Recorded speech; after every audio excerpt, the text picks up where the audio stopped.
જય શ્રી કૃષ્ણ. આપણા જીવનના કંસનો સંહાર શ્રી કૃષ્ણ કરશે. આવો આપણે આ વિષય પર આજે ચર્ચા કરીએ. મથુરા પર કંસનું આધિપત્ય હતું. ત્યાર સુધી મથુરાની પ્રજાને શાંતિ ન હતી.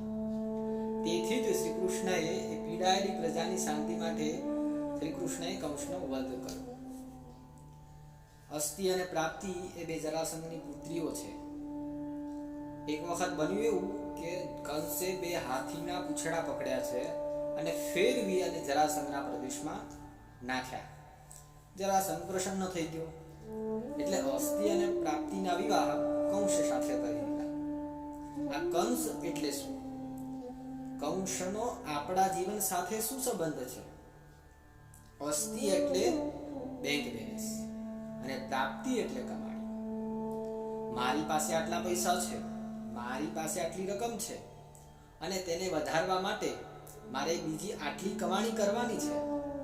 આવા વિચાર જેના મનની અંદર ચાલ્યા કરે તે કમાણી કરવા માટે ન્યાય અને નીતિને જે વેગળી મૂકી અને વર્ત્યા કરે તેનું નામ કંસ.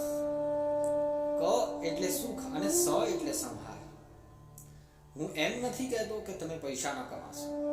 તમારી પેઢી અને વારસાની અંદર તમારે એ બધું આપવાનું છે, પણ વારસાની અંદર નીતિને પણ વારસામાં આપજો. નીતિ અને અનીતિનું એવું છે કે જે જ્યાંથી આવે ત્યાં જ પાછું જાય. જો નીતિનું હશે તો નીતિમાં જ જશે, અનીતિનું હશે તો અનીતિમાં જ હશે.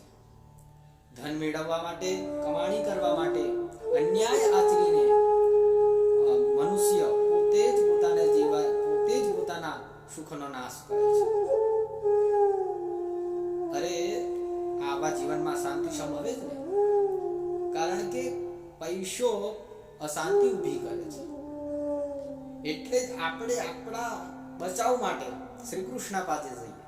એ કંસ આપણી પાછળ પડ્યો છે એટલે એ કંસના બચાવથી આપણે જો શ્રી કૃષ્ણ તરફ જઈશું તો કૃષ્ણ આપણો અવશ્ય સ્વીકાર કરશે.